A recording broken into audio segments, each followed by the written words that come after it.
Good morning guys. Ito, papalit tayo ng shift boot ng Honda Jazz. Ito yung part number niya. Alright, good. Okay, let's go. So ito yung kondisyon ng shift boot niya. Wasak na, durog na. Medyo dami ng libag.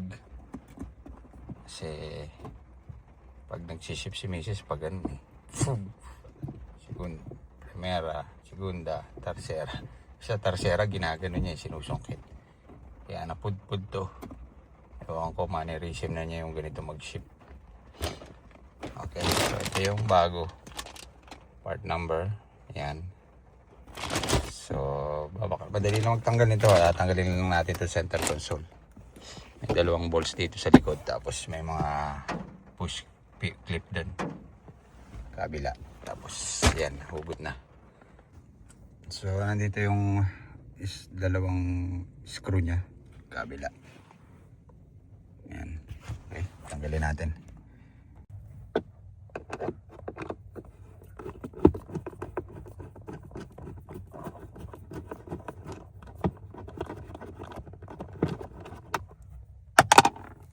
Tapos, sa kabila.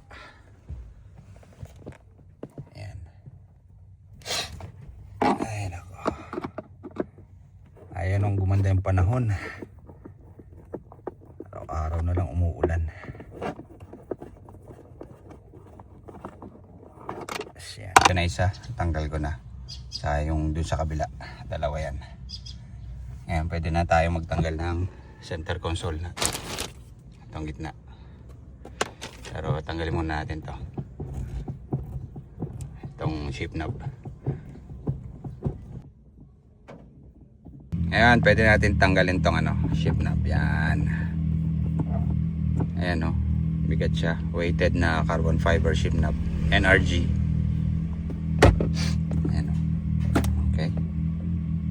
Ngayon, pwede na natin tanggalin tong center panel natin. Center console.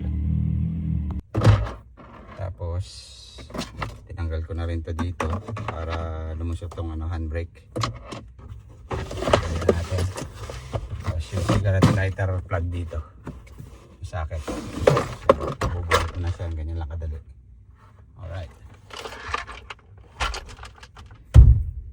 So ito na siya. Access na natin itong ilalim. Ito medyo nilinis ko muna ng konti para kahit pa paano at least natanggal ko na siya. Mas madali na siyang linisin yung mga sulok-sulok. So ngayon tanggalin na natin itong shift boot. Dito lang yan.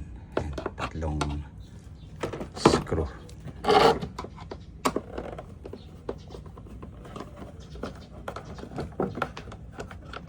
Isa. Dalawa. Tatlo. Yan. Yung luma. Tapo na yan. Ito naman yung bago.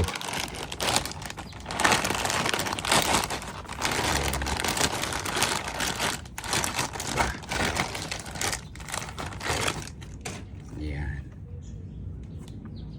So may orientation to. Itong medyo slant na to dun sa harap. Okay. So ganun lang. Kabit na uli natin.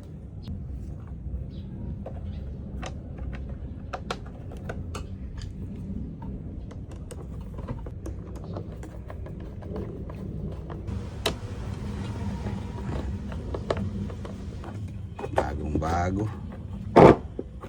So ito na siya, nalinis ko na. Yan. So balikan natin. Yan.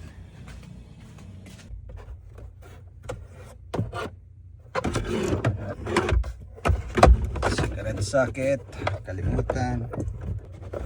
Pasok.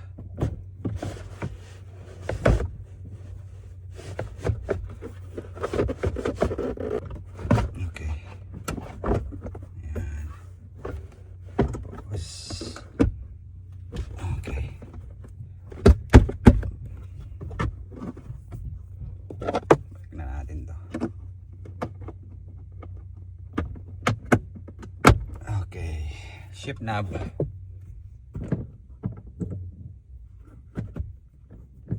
Ito na siya. Ayan.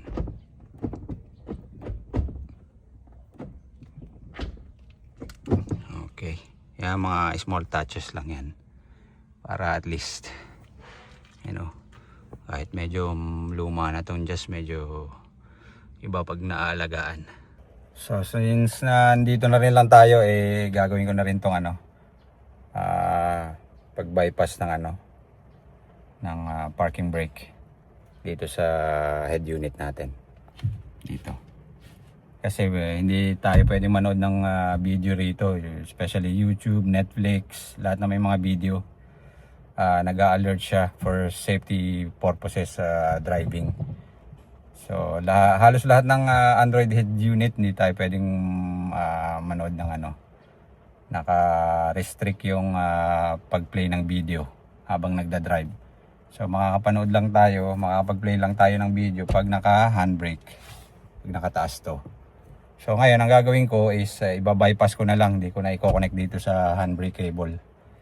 Kasi para gamit ko yung full potential naman itong ng Android head unit natin na kinabit. So ayun, pero hindi siya recommended guys, huwag niyong gagayahin. It's my own personal preference lang para dito sa Honda Jazz natin, okay? Papakita ko muna sa inyo kung ano yung sinasabi ko. Ayan. Play tayo ng, for example, tong YouTube. Ayan. Ayan. Meron siya, nag-alert siya ng driving. Please pay attention to safety. Ayan. So, ang mangyayari niyan, pag nag-parking brake kayo, or naka-stop lang tayo, no? Hindi tayo moving, doon lang tayo pwedeng makapag-play ng video, YouTube or Netflix. So, ayan, babaklasin ko lang ulit. Tapos, papakita ko sa inyo kung alin yung paano mag-bypass ng parking brake para makapag-play ng YouTube. Napakadaling proseso lang nun guys. So na-unscrew na lahat dito sa ilalim. Ngayon bubunutin lang natin yan. Ganyan. Ayan. So ayan na. Bale dito na tayo. May access na tayo dito sa likod. So ito yung sinasabi ko sa inyong blue wire na ito yung dapat nating iba-bypass. Ito dapat i-connect natin sa positive doon sa dito sa handbrake, pero since magba-bypass tayo, ang gagawin natin, i-connect natin siya dito lang. Ayan.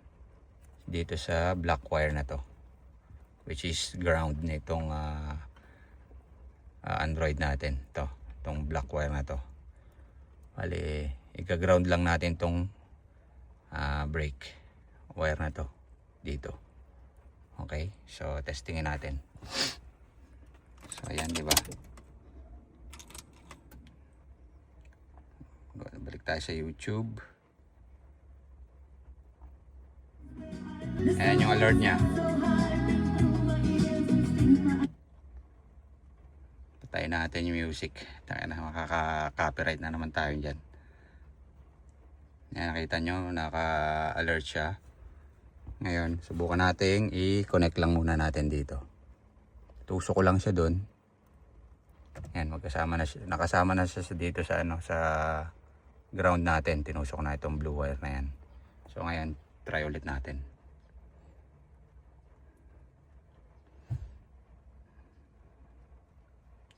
Ayan diba? Hindi na siya nag-alert. So ganun lang. Offline lang siya kasi hindi siya nakakonect sa hotspot ng cellphone ko. Pero pag tinanggal ko yan, tingnan nyo. Tanggalin ko Yun yun. Driving. Please pay attention for safety. Tapos i-connect ko ulit.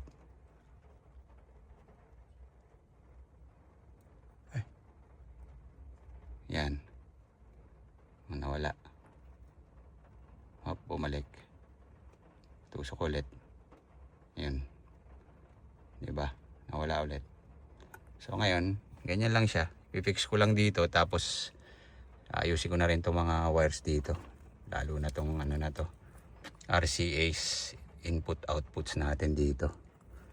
So kung nang tanggalin to, mukhang hindi ko pa naman kailangan to. Pero sige na nga, ayusin ko na lang.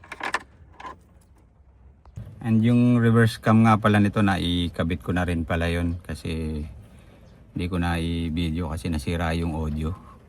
So wala tayong, hindi ko maipakita sa inyo. Pero naikabit ko na siya. Working na rin siya, itetest. Ipapakita ko sa inyo kung gumagana. Okay? So bali ang ginawa ko dyan, ito yung sa camera sa likod. Kinonek ko siya dito sa brown wire ng main harness natin dito. Supposedly pink to. Kaya lang dito sa nabili kong itong frame, may kasama ng harness, brown yung niya rito, pero sa main harness ng pink na kasama ng head unit. Ito siya, back, ito pink wire siya, back. So dito sa brown. So ayun, kinonek ko siya dyan, yung positive ng rear view camera natin. Yan, tapos yung RCA output niya kinonek ko na rin. Tapos yun, pakita ko sa inyo kung gumagana. Test natin. Ayan, try ko lang i-reverse. Yan, check natin. Yan, gumagana siya. Sobrang linaw ng quality, ang ganda ng quality ng camera. Yan, diba? Okay. So let's move on. Linisin ko na lang to, tapos ayos na. So ayan yung pwesto ng camera niya, guys. So, parang nakatuck in siya sa loob. Hindi siya nakaluwa, nakalitaw. So ang ganda ng pwesto niya. Yan, side. So diyan ko siya kinabit. Yan, kabila. Inutasan ko lang to. Diyan, nag-drill ako dyan para maikabit ko to. Tapos pinadaan ko dito yung wire sa late light. Nag-modify lang ako dyan para lumusot yung wire nitong camera. So ayun guys, okay na yung installation natin. Ayan, pag nag-press ko yung YouTube, wala na siyang warning. Ayan, see?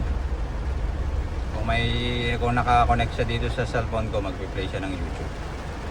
So ngayon wala. Alright. Kahit dito sa video, mag-play siya. Ayan, play ko ng konti. Okay. Umuus na naman na malakas na ulan. Ayan, hindi tayo makagalaw ng maayos. So once again guys, thank you for watching, and I'll see you on the next one. Baka sa susunod yung GSR naman. Alright, thank you.